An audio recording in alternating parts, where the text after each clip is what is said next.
வாழ்க வளமுடன். இன்றைக்கி நம்ம பேச போகிற விஷயம் மொராலிட்டி, ஒழுக்கம். ஒழுக்கம் என்ற விஷயத்துக்கு பல பேர் பல விளக்கங்கள் சொல்கிறாங்க, பல டெஃபினிஷன்ஸ் இருக்குது.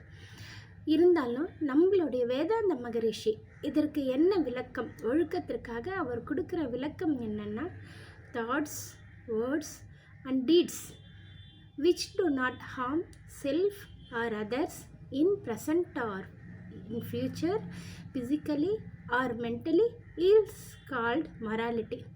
அதாவது எண்ணம், சொல், செயல் ஆகிய ஏதொன்றாலும் தனக்கோ பிறருக்கோ தற்காலத்திலோ பிற்காலத்திலோ உடல் ரீதியாகவோ அறிவிற்கோ துன்பம் தராத செயல்கள் எல்லாம் ஒழுக்கம் எனப்படுகிறது.